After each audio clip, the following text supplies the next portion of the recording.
Hello, friends. Today I want to continue my reading of 50 years of Japanese studies at Cambridge University. And so far, I have done the following. Let me just share what I've done so far, just to show you. There we are. That should be it. Yes. So actually, let's go to the title page first. 50 Years of Japanese at Cambridge. Yeah, that is the correct title. 1948 to 1998. A Chronicle with Reminiscences, compiled and edited by Richard Bowring. And copyright Faculty of Oriental Studies, University of Cambridge, 1998. It can be downloaded from the website of the Asiatic and Middle Eastern Studies faculty at Cambridge. And okay, so far what I've done is I've read the preface, introduction, The Early Days by William Skillend, and Reminiscence of Cambridge by Donald Keene. So today I think I'll just read The Next 30 Years by Carmen Blacker. So let's just go to that part. Whoops, sorry, no, that's not what I mean to do. I want to go using the name Blacker. Yes, there we are. The Next 30 Years by Carmen Blacker. But before I read it, I think I probably should do some kind of introduction of Carmen Elizabeth Blacker. 1924 to 2009. So here is a biographical portrait of her by Peter Kornicki. Carmen Blacker, 1924 to 2009, or 2009, and the study of Japanese religion, which is in a book, Britain and Japan, Biographical Portraits, Volume 7, compiled and edited by Sir Hugh Cortazzi. And as you can see there, it's chapter 16. And the pages are from page 216 to, well, let's see, 229. So that you can, I'll put this in the description. Actually, I probably should have done that anyway, or rather than having to explain it here. But and she was the author, among other many other things, of the Catalpa Bow, a study of shamanistic practices in Japan. And she was a fellow of the British Academy. Now there is a website. The British Academy has its own website. So what I think I'll do is stop this share and go share the website of the British Academy. If I can just find the share button. Yep, there we are. Right, so here we are. So this is the British Academy website, as you can see. And there is a biographical memoir of her, Blacker Carmen Elizabeth, 1924 to 2009, by James McMullen, which is available for download. It seems to have been put up there in 2016. Certainly, it's a little bit more recent than Peter Kornicki's contribution to Britain and Japan Biographical Portraits, but it also acknowledges that. And fellows of the British Academy, FBA, are academics of towering distinction, I think it has to be said. I don't really know much about it, I'm perfectly honest, except that it's very distinguished to be a fellow. So I think we'll just stop that share and go back to what I was going to read. Okay, so it's not that long, to be honest. So let me see. Oops, I haven't shared it yet, have I? Share. There we go. I think that'll do. Yes. All right, so The Next 30 Years by Carmen Blacker.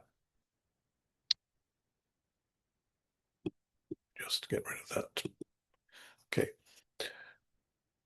The Faculty of Oriental Studies, when I joined it in 1955 as an assistant lecturer in Japanese, was said to comprise more professors and lecturers than undergraduates. There were chairs in Hebrew, Arabic, Sanskrit, Egyptology, Persian and Chinese, and the holders were men of learning and integrity.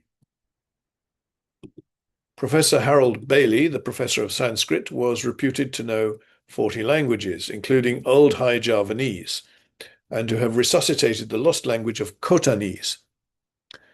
Professor Arbery, the professor of Arabic, was the leading authority in the land on Islam and had translated the Quran into English in a manner of which even Muslims approved. Japanese had no chair, but it boasted 2 lecturers and 1 Japanese lector. Eric Keedle,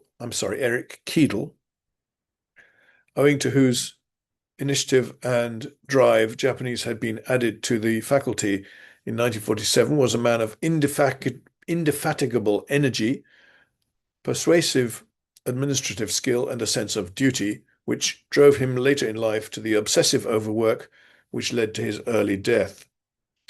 It was largely owing to his initiative, judgment, and knowledge of bibliography that the university library acquired the nucleus of its excellent collection of Japanese books. Even when he was in bed with chickenpox, he spent his time not in reading Agatha Christie, but in reorganizing the class mark system of the faculty library. He would put in long hours cataloguing the Japanese books in the university library, most of them originally bought by him from bookshops in Tokyo. John McEwen, or Mac, as his friends called him, was in 1955 a remarkable scholar of Tokugawa history. He was deeply read in the Neo-Confucian schools of Shu Shigaku and Yomei-gaku, and proved one of the few people in the country with whom I could discuss the philosophy and cosmology of Chu-Si needed for my thesis on Fukuzawa Yukichi. He was equally conversant with the kokugakusha of the 18th and 19th centuries, and when sufficiently stimulated by wine and congenial company, could talk in the language and manner of Motoori Norinaga. He had recently published in the Cambridge Oriental series a major study of the writings of Ogyu Sorai, and was engaged in writing another on Tokugawa agriculture. He could also compose poems in Chinese which were said to be very creditable.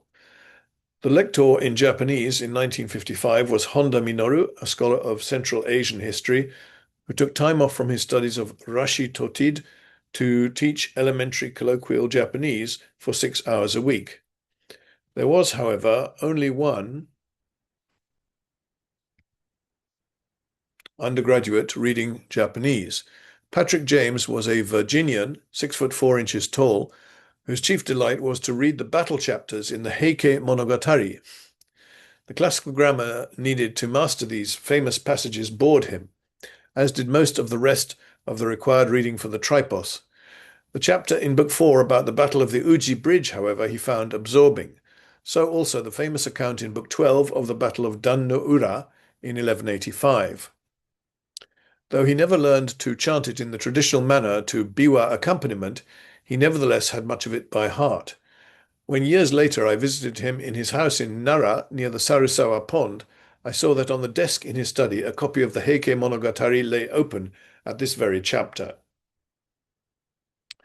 Yeah, Dan no Ure is near where I live, in north of Kyushu. It's sort of in the straits there, between Kyushu and Honshu. In 1955, the faculty was quartered in number 16 Brooklands Avenue, a large Victorian house where each language was assigned a room to itself.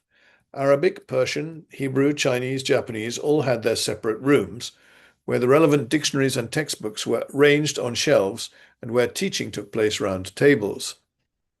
The top floor of the house, which must have comprised the servants' quarters when the house was built, was made into a separate flat then occupied by John McEwen. The house was not a satisfactory base for the flat faculty, for there was no common room, no studies, and no place where anyone could talk to his colleagues over a cup of coffee. Hence, people only stayed in the building for the duration of their lectures and thereafter departed for their colleges or homes or the university library. Nor was the house built to take the weight of so many books. A new Persian lector, teaching for the first time on the ground floor just underneath the rooms allotted to Chinese and Japanese, suffered a descent of plaster from the ceiling on his head so large, oh dear, that he had to be carried straight to Addenbrooke's Hospital in an ambulance. Gosh. The syllabus for the tripos in Japanese in the 1950s and 60s was by modern standards old-fashioned.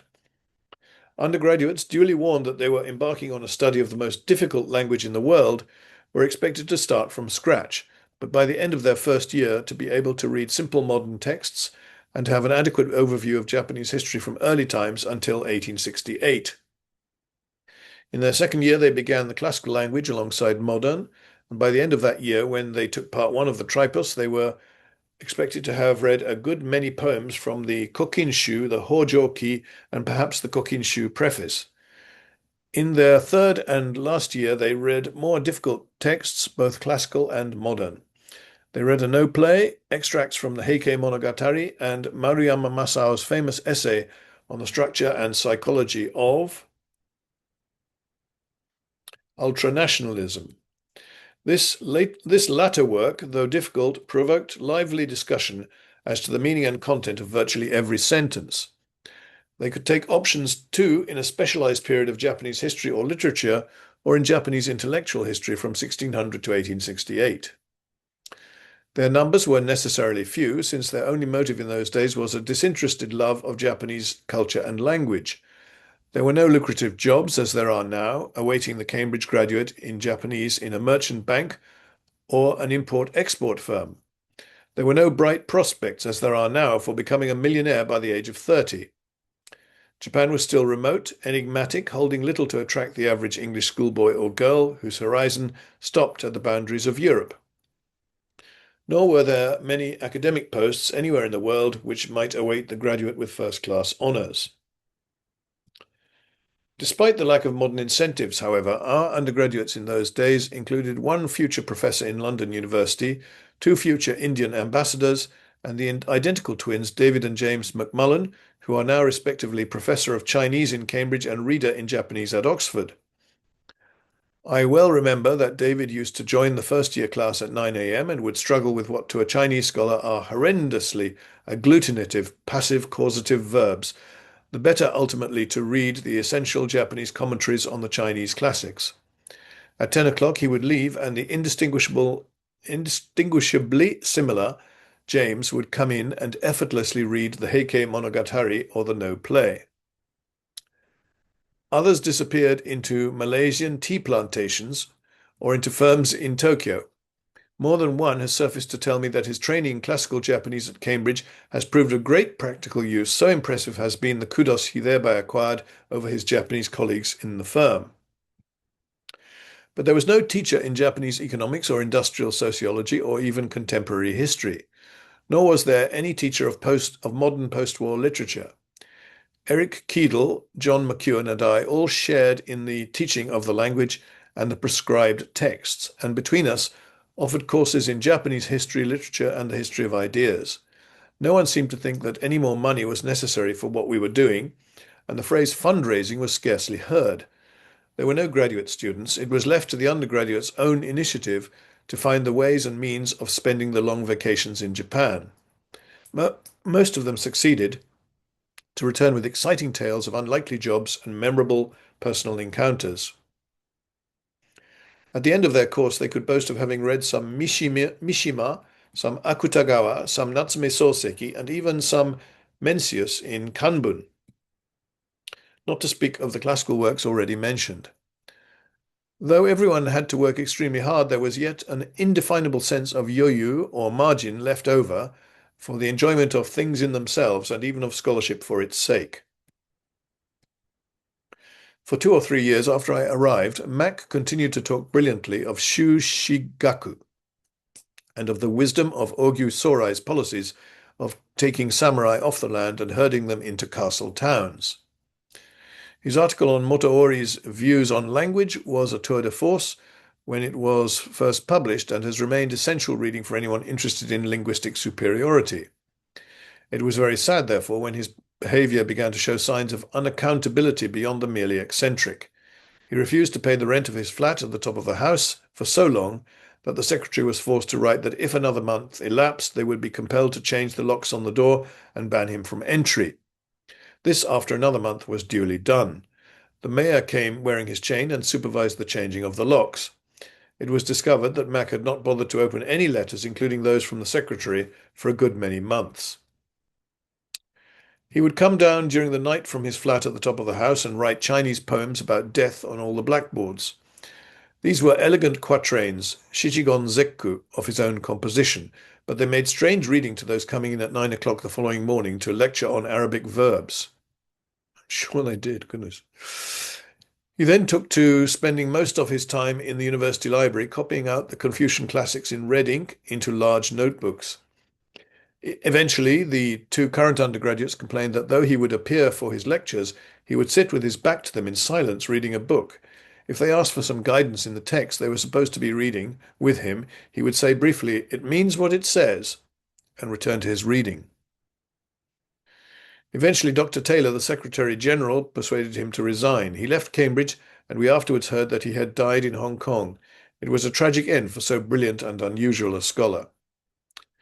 He was succeeded by Charles Sheldon, a scholar of the Tokugawa merchant class, whose personal experience as an interpreter at the war crimes trials in Tokyo gave him a special appreciation of the problems of testimony and of Japanese history in general. In 1967, Eric Keedle was appointed university librarian with responsibility for running the entire university library. This tremendous task he took on with such vigor and versatile energy that he even felt obliged to choose the type of matting to be laid down in the corridors. His light was to be seen every night shining from the library tower until well past 11 o'clock. He naturally, therefore, had to abandon his lectureship in Japanese, though afterwards, right up to his tragically early death from overwork in 1979, he kept a friendly eye on the Japanese collection and was always ready to advise over a crisis with a lector. He was succeeded by Douglas Mills, who had already published his translation of the Uji Shui Monogatari, and who abandoned a comfortable chair in Berkeley to return to Cambridge. He brought to the strength a remarkable mastery of classical Japanese, administrative initiative, and valuable experience of teaching in America. In 1968, the faculty moved from 16 Brooklands Avenue to the new buildings on the Sidgwick site, which it occupies to this day. The effect of the move was transforming. All university teachers had their own studies, suitably enlarged to enable them to accommodate small classes. There was a common room and a library where all the books could be housed together rather than kept in separate rooms. In the common room, people could meet for coffee and discussion of common topics. Before the advent of computers and word processors, wonderful exchanges would take place about the words for iron or the gender of the sun deity in Hebrew, Arabic, Chinese, or Akkadian. Computers, however, had a sad effect on such gatherings. The day came when I realized that a long time had gone by without any subject being discussed other than the breakdowns and diseases to which these machines are subject. Some notable lectors came and went. There was Torigoe Bunzo, who is now head and moving spirit of the Tsuboichi Shoyo Museum of Theatre at Waseda. There was Yamanouchi Hisaaki, who was the first Japanese to present a thesis to the English faculty and to receive a PhD as a result. This thesis, a study of melancholy in Wordsworth and Coleridge, was remarkable for the elegance and lucidity of its English prose. In 1983, we were stimulated by a visit of a Japan Foundation visiting professor, Kato Shuichi, galvanized everyone by his wit, his conversational powers, his seminars, in which he drew on his own experience of modern Japanese history, and the course of public lectures he delivered on intellectual history. These took place in the common room of the faculty and were crowded to capacity with people from other faculties and walks of life. Professor Kato proved a tower of moral and intellectual strength which braced us for the crisis which was seen to be blowing nearer. This crisis eventually broke upon us in the early 1980s. Government cuts to education meant that the Faculty of Oriental Studies was threatened with retrenchments. The university, hoping for further economies, offered tempting silver handshakes to all university teachers between 57 and 65, together with varying inducements to early retirement. My two colleagues took advantage of this offer, and for a time it seemed that Japanese studies might have to close down, any undergraduates anxious to read the subject being diverted to Oxford. The situation was saved by the energy and determination of our then ambassador in Tokyo, Sir Hugh Cortazzi, who devoted himself to the cause of Japanese studies in Cambridge, often sending away, angry and envious, other petitioners for his help. Thanks to his persuasive energy, a munificent benefaction of over £500,000 was voted to fund a chair in modern Japanese studies by the Keidan-ren, of which the sympathetic chairman was Mr. Hiraiwa Gaishi. In June 1984, the General Board published a report on the establishment of this chair, which the following month was discussed in the Senate House. Few people attended this discussion, at which I made the only speech I have ever made in the Senate House. For the record, we include here the text of Carmen Blacker's speech made on the 17th of July, 1984. Vice-Chancellor, may I first thank the General Board for this report and say how we in the Oriental Studies faculty welcome this truly magnificent benefaction from the Keidan-ren, the Japanese CBI, Confederation of British Industry. 2 years ago, owing to the government cuts to universities and to the early retirement of my two colleagues, it seemed likely that Japanese studies in Cambridge might soon go to the wall. Our degree course, which since its beginning in 1948 has sent a number of distinguished men and women into museums, business firms, the civil service, and academic life, was threatened with imminent demise, and suggestions were even made that for the long-term future, the sensible and realistic policy would be to send undergraduates wishing to read Japanese to Oxford.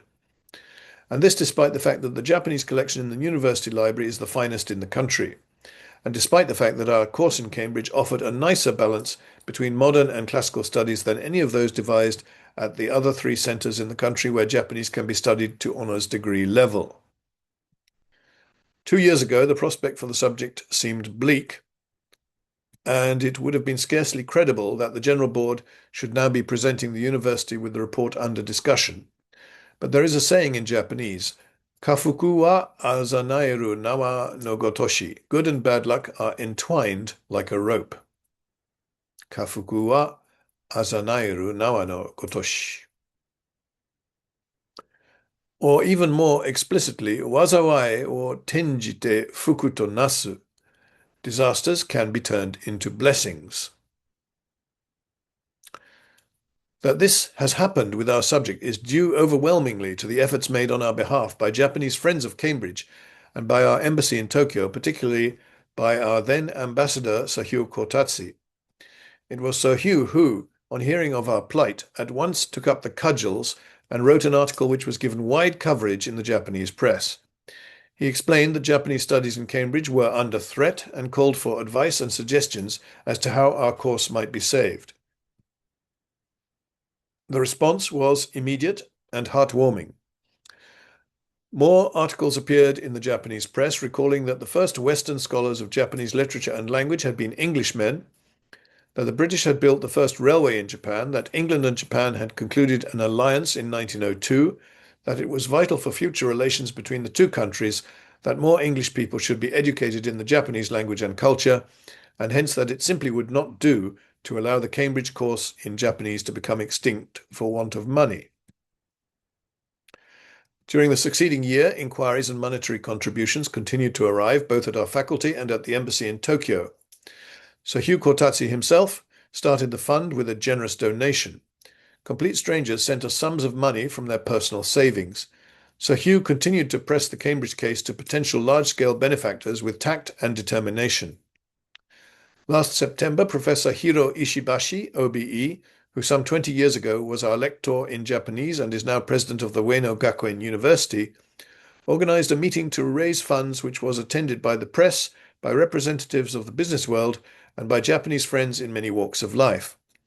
Eloquent and helpful speeches were made in Japanese by many persons, including one by Sir Hugh himself, which called for funds to found a chair which would give Cambridge Japanese Studies the security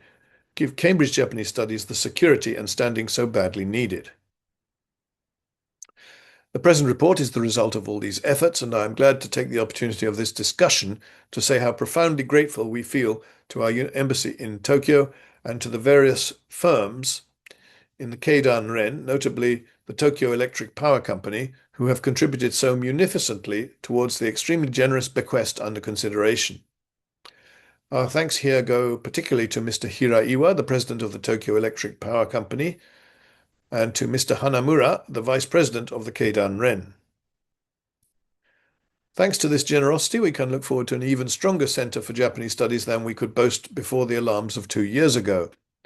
The university has filled one of the vacant posts and has already appointed Dr. Richard Bowring, who has given up a full professorship in Princeton to come back to Cambridge. St. John's College and the Japan Foundation have equally generously founded a senior studentship with teaching duties in Japanese, to which Dr. Peter Kornicki has been appointed. And now we are to have something that Cambridge has never had before, a chair in modern Japanese studies. Thanks to this splendid benefaction, we can hope to expand on the modern side with more confidence than ever before, and to supply the teaching and inspiration needed for this important subject, which, though as yet our numbers have been small, can confidently be predicted to expand in the near future. May I say once more how much we welcome this report and how deeply grateful we are to Mr. Hiraiwa and the Keidan-ren for their splendid generosity, and to our embassy in Tokyo for its energy, determination and kindness in guiding the campaign for the funds to save and promote Japanese studies in Cambridge. Cambridge University Reporter, 1984, page 851. This chair and its first incumbent, Richard Bowring, and his indefatigable and imaginative energy in raising money were to inaugurate a new era in Japanese studies in Cambridge.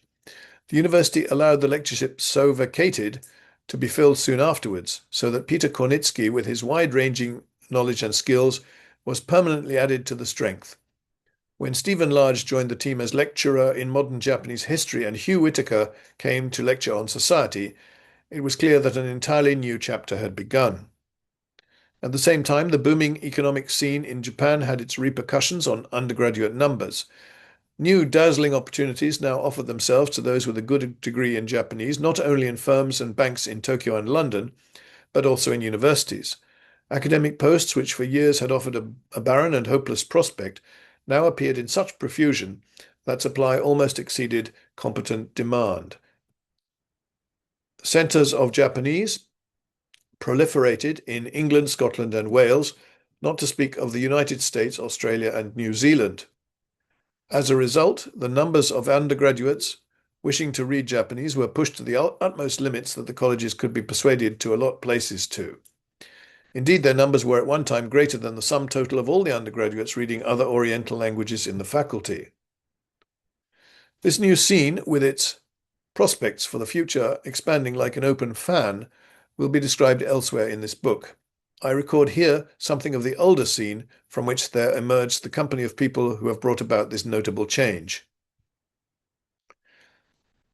Carmen Blacker retired in 1991. She lives in Grantchester and is still an active scholar pursuing her interests in Japanese religion and folklore.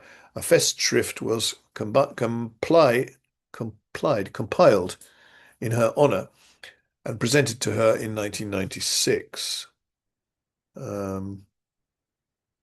P.R. Kornicki and I.J. McMullen edited Religion in Japan, Arrows to Heaven and Earth, Cambridge University Press, 1996. So that is the end of Carmen Blacker's contribution. And as I think I've already mentioned, she died in 2009. So I think I'll stop the share here. Thank you for listening. It is definitely Eric Keedle and not Seidel. I'm sorry about that. I had an aberration, as one does. I think everything else was fairly okay. So thank you very much for listening, and I'll join you in the next one, or look forward to seeing you in the next one. Goodbye now.